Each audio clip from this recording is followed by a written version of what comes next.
Okay, so now that you've gotten everything cut and all of that's happening, the next thing you want to do is to, you want to make a relief. So you want to really make the layers pop. And you're gonna go from back to front. So this is my bottom color, which I'm not super happy with, but whatever.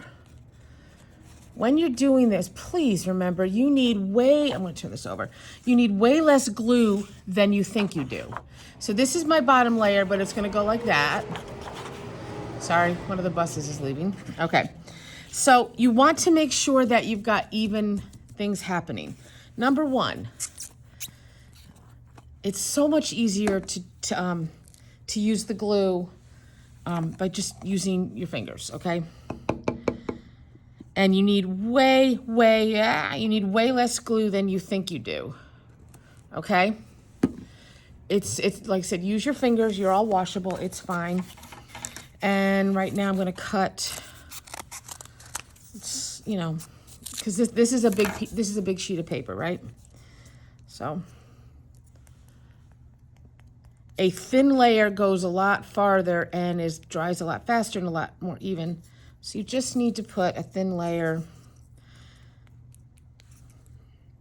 I'm just gonna make sure. And I stupidly didn't cut out all my sheets of cardboard. So let's just assume I'm doing the right thing here, and you don't need to watch me do this the whole time, because this is a big sheet of paper I've got happening here.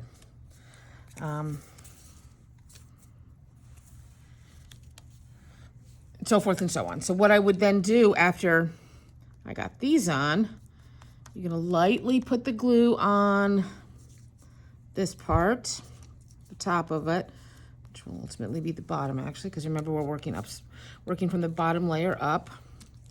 I would have cut that a whole lot neater if I were you, that last one. Thin, thin, thin, thin. You don't need a thick layer of glue, okay? And carefully, you're gonna line them up. You know, yours is gonna be a lot better. And then my next layer is this one. Remember, it's gonna look like this. So my next layer is gonna go like this, and I'm gonna keep adding the cardboard, you know, around, and then flipping it over.